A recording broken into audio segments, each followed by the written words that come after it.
नमस्कार, the daily truth news में आप दर्शकों का स्वागत और मैं शिव। पिछले कुछ दिनों से जम्मू में जो है वो हड़बड़ाहट इसलिए मची है क्योंकि नायब तहसीलदार के पोस्ट के लिए जो है वो अब उर्दू की लैंग्वेज को कंपलसरी किया गया है और इसी के चलते आज सिविल सेक्रेटरीट के बाहर भाजपा के 28 MLA जो है वो धरना प्रदर्शन करते हुए उर्दू के खिलाफ।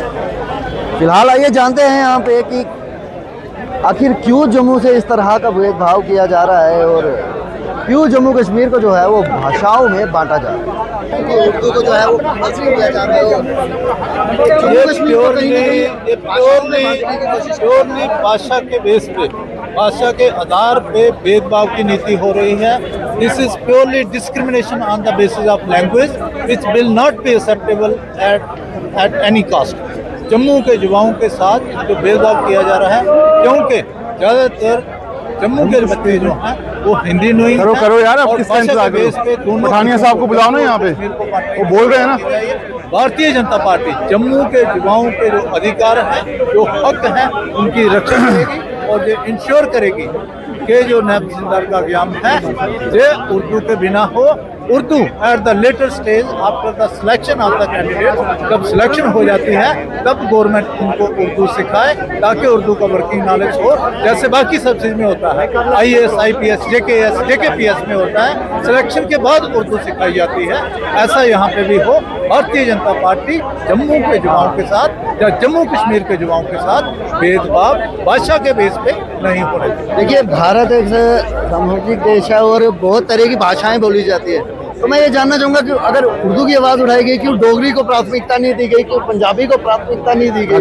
देखिए, जम्मू कश्मीर में भी जो ऑफिशियल लैंग्वेज एक्ट है उसके तहत यहाँ भी 5 लैंग्वेजेस जो हैं, 5 भाषाएं लागू हैं, अंग्रेजी, हिंदी, उर्दू, डोगरी और कश्मीरी। तो भाई उर्दू ओनली, सिर्फ उर्दू को ही चीज़ मैं कहना चाह रहा हूँ, सिर्फ कश्मीरी को भी नेगलेक्ट किया गया, बाकी सारी लैंग्वेजेस को नेगलेक्ट किया गया है, सिर्फ उर्दू का बढ़ावा दिया जा रहा है। उर्दू, हिंदी और इंग्लिश तो होनी चाहिए, बाकी तो रीजनल लैंग्वेजेस हैं, ये तो होनी चाहिए।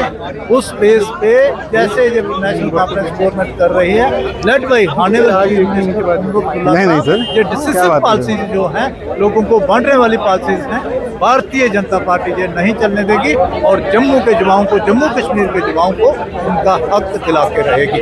तो अगर आने वाले समय में ये उर्दू भाषा को यहाँ से नहीं निकाला गया, इस तरह से उर्दू की ही प्राथमिकता दी गई, तो क्या ये प्रदर्शन, रोष प्रदर्शन? हमारे पास और बड़ी ऑप्शन है, ऑल द ऑप्शन। हमारे सीनियर्स यहाँ पे बैठे हुए हैं, एक फुल प्लेड रणनीति जो है, रोड मैप बना हुआ है, लेकिन किसी भी कीमत पे उर्दू को कंपलसरी नहीं रहने दिया जाएगा।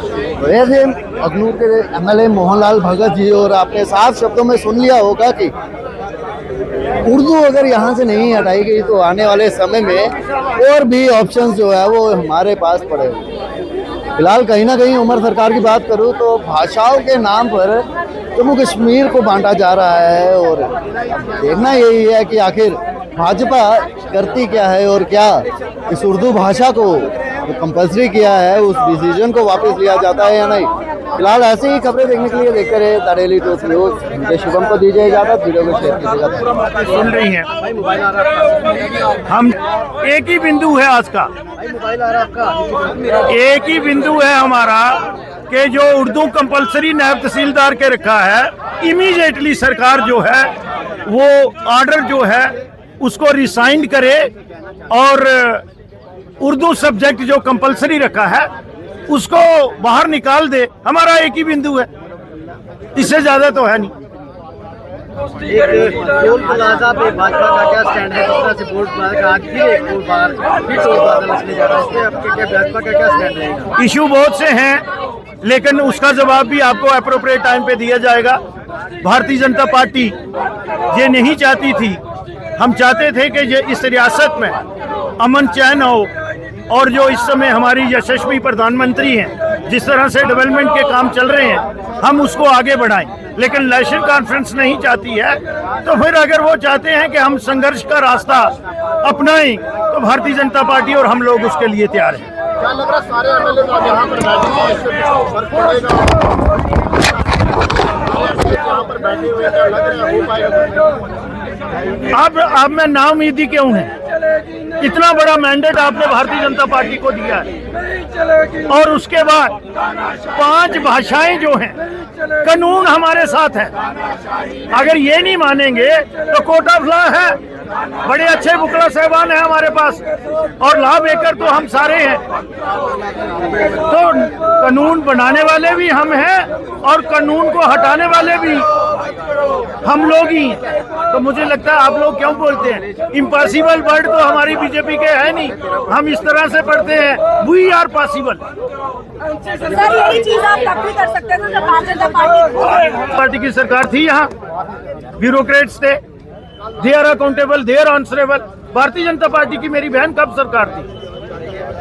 अगर भारतीय ये अभी एलजी सरकार भी सेंटर की सरकार से आप लोग से भी बातचीत कर सकते हैं। एलजी का डोमेन नहीं है ना मेरी बहन, एलजी का ये डोमेन नहीं है।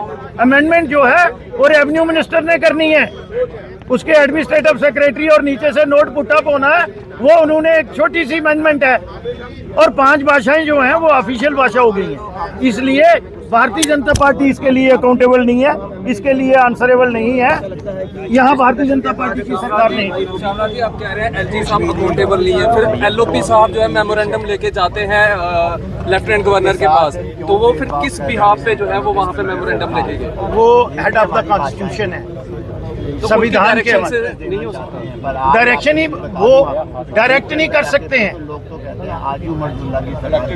इलेक्टेड गवर्नमेंट है, डेमोक्रेटिक है, यहाँ डेमोक्रेसी है।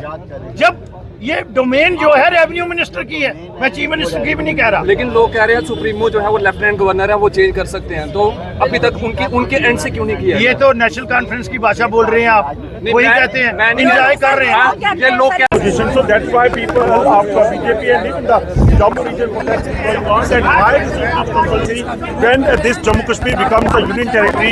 This has to be revoked and everyone should have right to file